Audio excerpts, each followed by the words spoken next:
Naalala niyo pa ba ang Rainman ng Palawan? Si Renren Tesoyo ay isang dating professional na boksingero, may palayaw na Rainman taga Puerto, Princesa City, Palawan, may professional boxing record, nakapagtala mahigit 32 fight. Pinakamagandang exposure niya panalo sa isang Japanese boxer na si Kyota Otsuka noong Marso daw naway na Twatsay.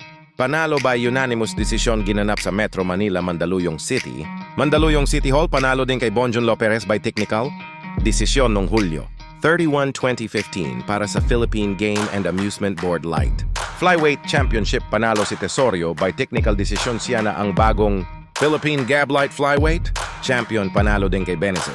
Alolod by majority decision noong Marso 14, 2015. Ginanap sa Metro Manila, Mandaluyong City, Barangka Ibaba, Mandaluyong City.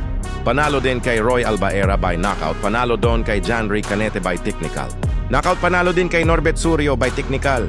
Knockout si Renren Tesorio bago naging professional boxer, lumaban muna siya ng mga amateur boxing competition sa iba't ibang torneo ng Pilipinas, kalaunan naging professional boxer noong 2010.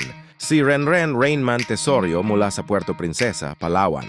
Kilala siya sa kanyang tibay, tapang at kahandaang lumaban sa mga matitinding kalaban sa Pilipinas at maging sa Japan. Nagsimula siyang maging profesional noong 2010 at naging kampiyon sa PBF, Philippine Light Flyweight Championship sa kanyang karera.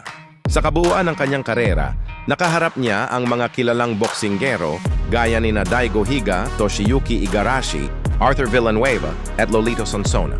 Edrin Dapudong Benezer Alolod, bagamat hindi lahat ng laban ay nauwi sa tagumpay, ipinakita niya ang puso ng isang tunay na mandirigma sa bawat pag-akyat sa ring.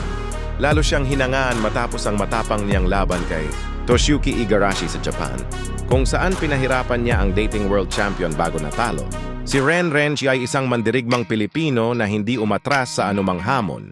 Mula sa Puerto Princesa, Palawan, pinatunayan niya na ang tunay na boksingero ay hindi lamang nasusukat sa dami ng panalo kundi sa tapang, puso at determinasyong lumaban sa pinakamahuhusay. Sa bawat suntok, pawis at sakripisyo, ipinakita niya ang diwang Pilipino, matatag, mapagpakumbaba at hindi sumusuko. Ang kanyang kwento ay inspirasyon sa bawat atleta na ang tagumpay ay bunga ng sipag, disiplina at walang sawang pagsisikap. Every fight is a lesson. Every victory is earned through sacrifice, discipline, and the heart of a warrior.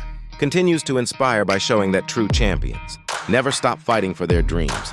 Ang Rainman ng Palawan noong Agosto 30, 2010,